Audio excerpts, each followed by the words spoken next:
Hi everyone, I welcome you on my YouTube channel, Yoga with Shivani. It has been more than a year since I haven't posted anything on my channel. Consistency is everything if you want to grow, whether on social media, whether it's your daily practice or it is your profession. Professionally, you are trying to grow. So focus on keeping your practice consistent wherever you're practicing, with me, with other people. Try to stick with the consistency. Having said that, let's begin by coming onto your cross-legged seated position. So we call this Sukhasana, just having your ankles to cross. Rest your hands on the knees. And although it may look pretty easy, but it's a very challenging posture for many people if the hips are tight, issues with the knee. So you can always have a little cushion, a bolster, something that you can place under your hips that will allow the knees to further slightly open out to the side. Now let's bring attention to the subtle adjustments, right? The micro movements. Focus on around your hip crease, right where the panty line is, right? Just around that area. See if you can slightly come into a little tilt as you lift your back actually in upward direction. So take your hand, feel the movement and notice your spine getting a little long. And the pelvic tilt kind of is tilting in forward direction, right? So also kind of our cat-cow poses. So let's begin to just practice the movement of the pelvic tilt in Sukhasana.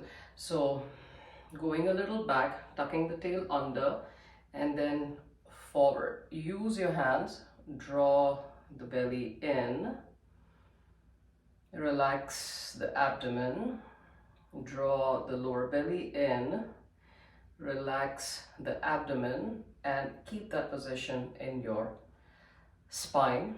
Notice that you may feel a sense of lightness in the hip region and length in the entire spine. So feel tall, feel broad, shoulders relax, and take your time to gently close your eyes just for a couple of moments. Relax the muscles of your eyes. Focus on relaxing the entire body. And by relaxation, I mean that you stay active, you stay aware. You are more in presence.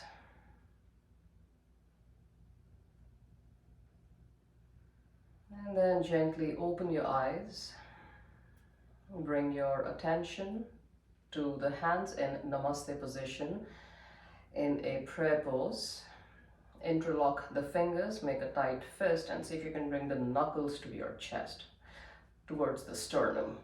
And open, open, open, and hold. Just another way of opening your chest, giving your wrist also a little different kind of a stretch. Try to keep the fist tight and take your elbows back and squeeze the shoulder blades. Hold the posture and then squeeze the shoulder blades. Reach your hands forward and lift your arms all the way up and open up your arms sideways. Now notice my arms, my hands. Sense of feeling a little lightness. At the same time, they're not really that super active. So I want you to feel the elongation, the stretch, the energy as you push your hands against an imaginary wall. Begin to roll the shoulders back, shoulder blades a little down, and push, push, push your arms all the way out to the side. Notice the stretch, the sensation as you push and get long into your arms. Same time, keep the chest nice and lifted. Press, press, press the palms. Try to bring the fingertips up to the ceiling. Now this is a very simple class, but I want you to feel the power in very simple movements if we do it right? So yoga is a simple practice, but don't misunderstand, it is a very powerful practice. So push the hands out to the side. Palms are facing up. Inhale, begin to breathe in, look up and slowly pull the arms up, the hands may join. And exhale, palms are facing down. and you rest your hands onto your knees. Begin to slowly lean a little back and change the position of your legs. Now you may notice that I slightly hover my feet a little higher and also keep that balance. So maybe take that cushion a little out of the way. And then from here, let's try 2 more times. So one time we kind of learn through observation, and the other time we try, and then we try, bring the word practice, things get easy. So draw the lower belly in, focus on rounding your back a little, lifting your knees, your feet, hold it, cross at your ankles, sit tall. Now what you don't want to do, and I will show you from another angle, while you are leaning back, you don't want to arch your spine, something like that. So that puts a little unhealthy pressure, and that's not really good for the back. What you want to do instead is round your back.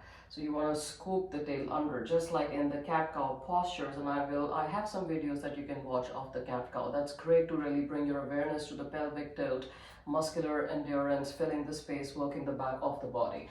So begin to slowly push the hands, then lift your knees, lift your feet.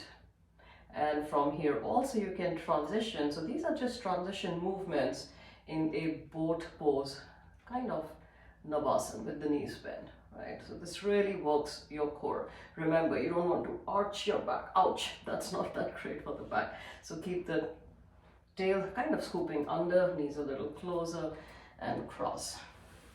All right, so take your time, relax your body, relax your shoulders, and let's move on to some other seated stretches. Simple hip opening stretches that we will be practicing today. Stretch your legs to the front and take your right leg, and you may bring the sole of the foot to press on the inside of your left thigh. Now that's a little easier variation. You can also do this with the heel around the hip crease as we close the knee joint, the calf muscles, the back of your thigh, in Ardha Padmasana, which is half lotus position. So you can either take this form, or you can rest your foot against the thigh, which will get you to Janu Shirsasana position, head to the knee pose. Hands by the side body, shoulders relaxed.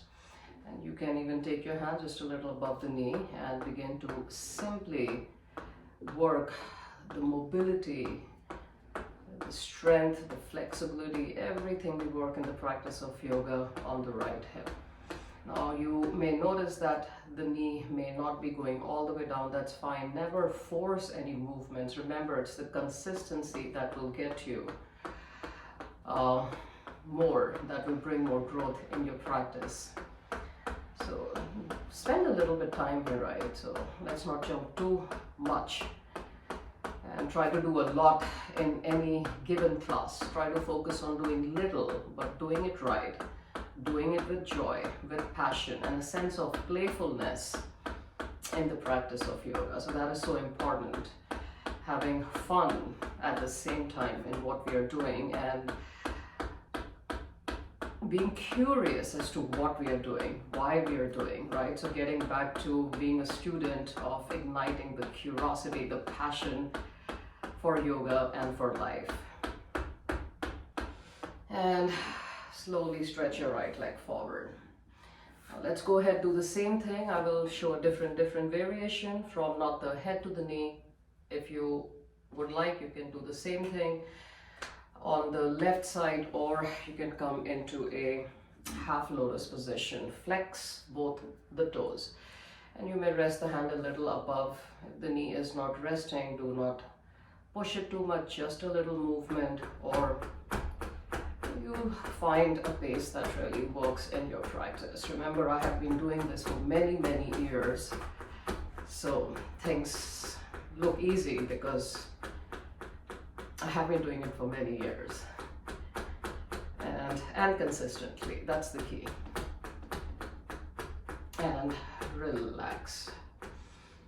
And stretch your left leg forward. Take your hands behind you, squeeze your shoulder blades, broaden through your upper chest, push the hands away from the body and point the toes forward and back, heel forward. So try to really press the heel forward and then focus on stretching the front of your feet. And let's do it just a couple of times. And hope you're enjoying practicing with me. I'm trying to create more consistency where I will not be doing classes in a way of just, doing it very fast or in a certain way, but actually breaking down just few movements.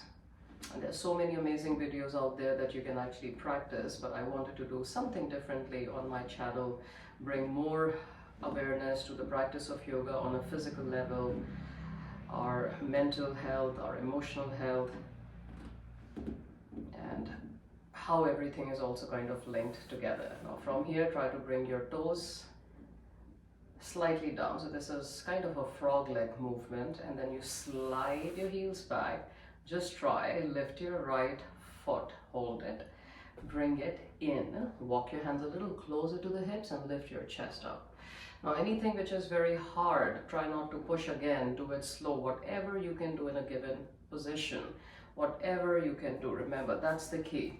Now have the feet to touch, toes touch. Notice a little middle arch, which is a heli you can see into the middle of your feet. You want to maintain that and not press the feet firmly. Now the hips may lift, come a little closer to the heels, and you walk your hands also forward. And maybe rest your right hand forward, left hand forward, fingers to the ground, shoulders back, and then see if you just bring your right knee down, left knee down. Again, find joy in these movements, just simple way of moving the body, experiencing the body, and then find a ground where both the hips are rested. We are in a butterfly position. Notice your knees like the wings of the butterfly. That's where actually all these names are coming in yoga poses. We can feel and being a part of this beautiful nature that surrounds us. So begin to experience the wings, the fluttering of the butterfly. You can, of course, use your hands as well, right? So use your arms, use your knees. Find the movements, find your variation, be you, and continue to focus on long inhalation, exhalations. You can simply just kind of roll your hands, reverse your hands while you're opening your hips. You can rest in stillness and relax. And to cross at your ankles and pause. So that's pretty much it for today. We worked the hip mobility. We had a little sense of playfulness, exploring our bodies, working our conscious breathing, and I will guide you more in my next class. Thank you so much for joining me here. Namaste.